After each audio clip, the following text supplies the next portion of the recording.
Hey there, and welcome back to Transformers Revenge of the Fallen, the game!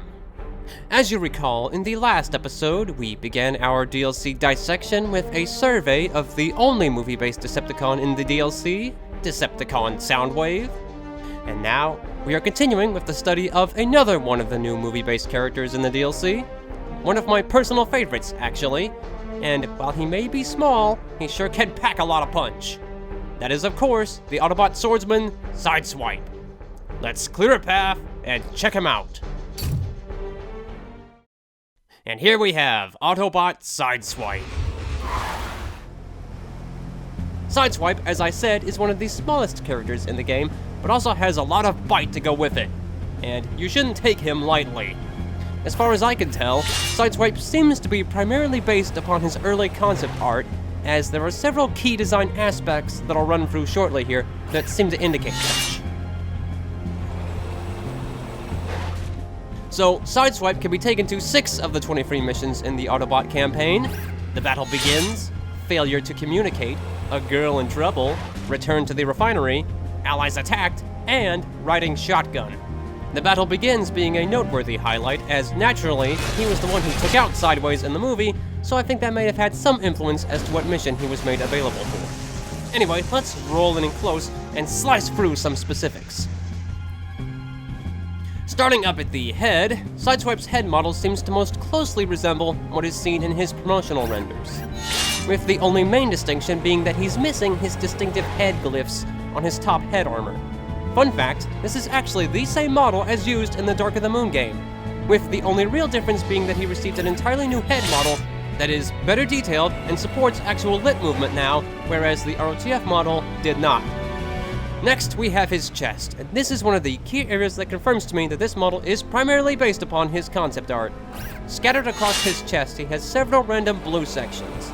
Check his final CGI render, you'll find no trace of these blue areas anywhere on him. Check the concept art, however, and you'll see several of them present in similar spots. Placement isn't quite exact, but the basic idea is there. I also want to highlight the Corvette logo in the center of his chest, which is a detail that is strangely missing from all his promotional renders, but I'm thankful they have it here at least. Checking him from the back, we have his iconic door kibble, which seems accurate enough.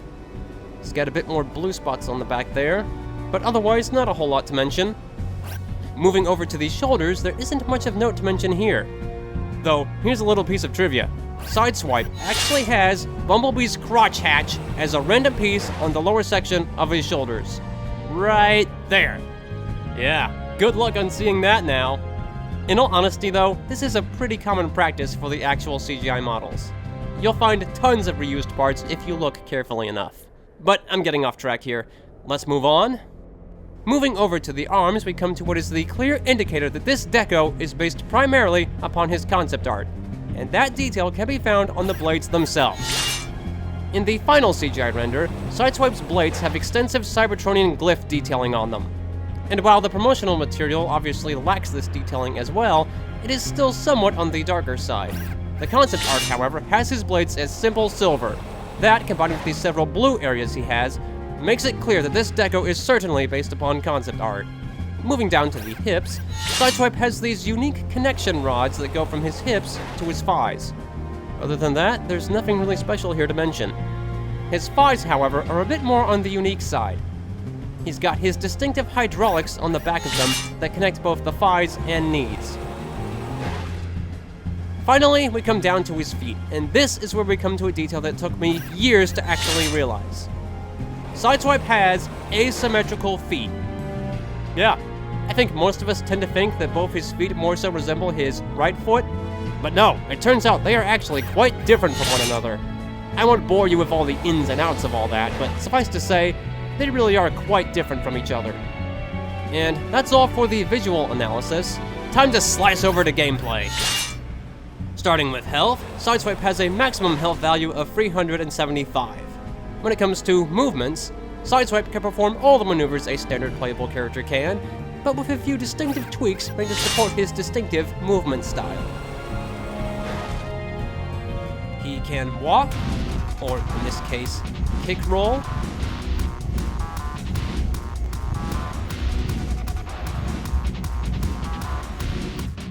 run, or skate in this case, where he occasionally drifts and lets the momentum carry him.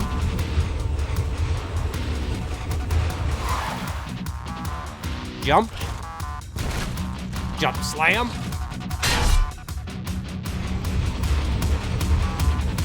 And climb. Up. Right. Left. And down.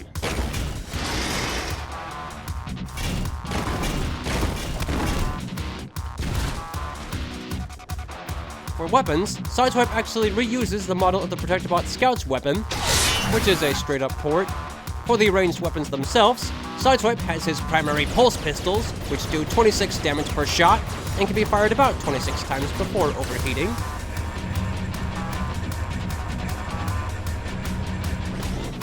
He also has his secondary mine launcher, which does 45 damage per direct hit, and can be fired 9 times before overheating. While in weapon mode, he can actually dash in all 4 directions.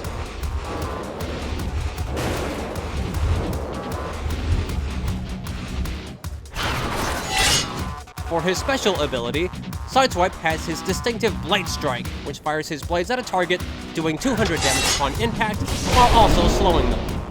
It also recharges relatively quickly, so it can be used pretty frequently. For melee, he can naturally perform a full free melee combo, which does 40 with the first hit, 40 again for the second, and the third doing 60, doing a total damage of 140 combined. Fully upgraded though, he can do a maximum of 225 damage in total. Sideswipe can also perform a charged melee attack, which does 75 damage by default, and around 190 when fully upgraded. It does seem to have some occasional hitbox problems though, so that's something to keep in mind. Well, that's all for robot mode. Let's turn over into vehicle mode. Sideswipe, transform! And here we have Sideswipe's alt mode, the Corvette Stingray concept. As you could probably tell, he reuses Ironhide's vehicle transformation sound for both his transformations. And this is probably my favorite alt mode in the entire game. This car is just drop-dead gorgeous. And I'm much more partial to this version of the Stingray compared to his convertible version in Dark of the Moon. Visually, the alt mode seems to be pretty on point with the real deal, only a couple of issues that don't really detract from the gloriousness of this model. One main distinction is that the headlights are blue, as opposed to silver, as they should be. Another point of interest that isn't an issue or anything is the Corvette logo. This is actually a simple decal texture, but it actually has a normal and spec map to go along with it, which I guess does the job well enough. Checking him from the back, he does seem to be missing his Stingray text logo on the center there, but otherwise everything else seems to be about right. We can even go underneath the car for a look at some detailing that I'm honestly surprised they even bothered to include here. He has these 4... Honestly, I'm not sure exactly what these things are. I'm sure an automobile expert can tell us in the comments. Anyway, I can't find any reference to this particular section of the Stingray, so I can't comment on how accurate or inaccurate it is. I do recognize it is used as part of his back kibble, but mainly I want to highlight how far they went into detailing this thing, especially for a section you'll probably never get a direct look at. Checking him from the inside, you can't see a whole lot, but he does have a few basic detailed meshes, mainly some chairs and a steering wheel. They are pitch black, but since you can't really see inside the car anyway, it works just fine. And that's all I got to say for the visual analysis. Let's talk gameplay. Sideswipe's vehicle behaves just like that of your standard car. He has a default speed of 80 miles per hour. He can boost with a maximum speed of 96. He can power slide.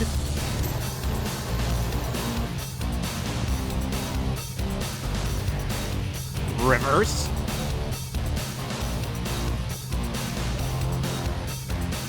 And his vehicle weapon is a slightly stronger take of his mine launcher that does 40 damage per direct hit and can only be fired twice before it overheats, and it is also the only weapon in the game that fires behind the player. When it comes to advanced maneuvers, he can perform every single one. The advanced jump. the advanced melee attack, which does 90 damage by default, and around 190 when fully upgraded. And the advanced ground pound, which does 100 damage. As an aside, he has a few additional transformations to account for. He has his standard transformation, for when he transforms with no forward momentum. Then he has another, which I would best classify as transform to move, which occurs when you transform while continuing to move forward. And finally, he has a quick reverse transformation. All core land-based characters have these transformations. And that is all I have to say for Sideswipe. And now that we've shown him off, it is only fair that we take him into action as well. Ideally, someplace he's never been before. So, let's roll into some action and see what we can slice up. So I figured we'd go to for power and glory. It's got a lot of cons, there's a lot of wide open space. So I think this will demonstrate Sideswipe quite well. So, let's roll. Oh, Scrapper, blade him. Find this power plant and protect it. Keep moving. Hey, that Scrappy. Target before it is destroyed. The power plant is close. Hurry. Fine. Megatron cannot be allowed to destroy it. Oh, he won't. Keep the pressure on. I gotta say though, I hate his voice. I really don't know what they were thinking with this one. Really don't get it. Oh, come on, that should have been a headshot. Whatever. Got here just in time. Bad boys just keep on coming.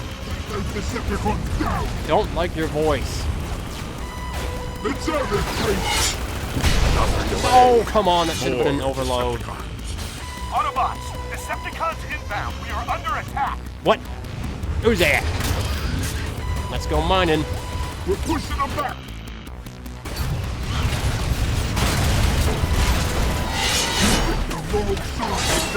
You picked the wrong voice. Oh, come on! Yeah! I'm afraid the battle has only begun. Hey, no scrapping. Get mine.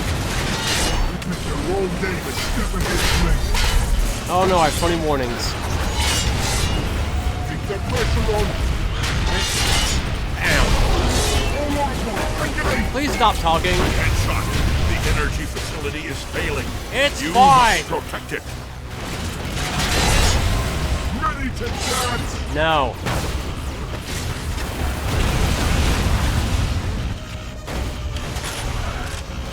He's mine. Well then get him. That's Fine. right. Your boys doing one heck of a job out here. Prepare yourselves. The Decepticons will not be defeated so easily. Alright, let's stall him Scared here. them off. The Decepticons are changing targets. They're heading to the local TV station. The power plant is safe, but the human's visual broadcasting system is under attack. Find this TV station and defend it. Can I talk now? Ready to dance. Fine. There. And apparently, up ahead. this is The somehow TV null and station north, is so close. I don't know what Our happened enemies here. have arrived. All Autobots, engage! I could kind of hear it actually. You picked the wrong day to step against It must be the me. filtering they're Headshot. using, 'cause it's horrible. And the accent isn't too good either. I really don't know what they were thinking with this voice. Glad to have you with us. This looks like it's gonna be a long day. No Our kidding. allies are correct. This battle won't be won easily. Yeah, dog. Ah. Ah, dang it. No. Ah. The broadcasting center is in danger. You know, if I was fully upgraded, you'd all be obliterated by now. I think the lack of the upgrades really diminishes Sideswipe's capabilities. If he was fully upgraded, I'm sure they'd be pulverized by now. Get bladed!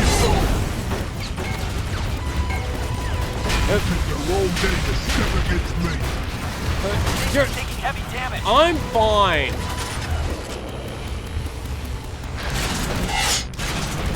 Hey, Scrapper, stop it!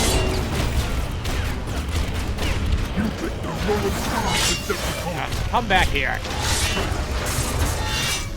Ah. Okay. One more guy left. Let's get him. Get this. It is over. You have fought with honor and protected those in need.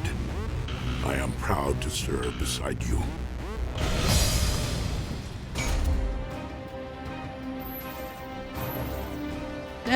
Okay, well, that was decent enough. Honestly, if he was fully upgraded, he probably would have done a lot better. It is what it is. He's a fun character, even if his voice is absolutely insufferable. Anyway, that's Sideswipe for you. Let's close it off. And there you have Sideswipe. What more can I say? He's a little bot with a lot of punch. With one of the sweetest alt modes in the entire Transformers universe. And he's also my favorite movieverse Autobot. And though the analysis is complete, you aren't actually quite done with Sideswipe just yet. As you are no doubt aware, Sideswipe also has another skin, an alternative G1 skin. And that version of Sideswipe is, sadly, the most broken character in the entire DLC. If you've played as him, you probably have an idea on what I'm talking about. If not, then get ready. You're in for a real treat in the next episode. Yeah, that'll be quite a hit. Well, I'll see you next week where we get ready for Swipey. I'll see you next time. Till then... It's time to end this!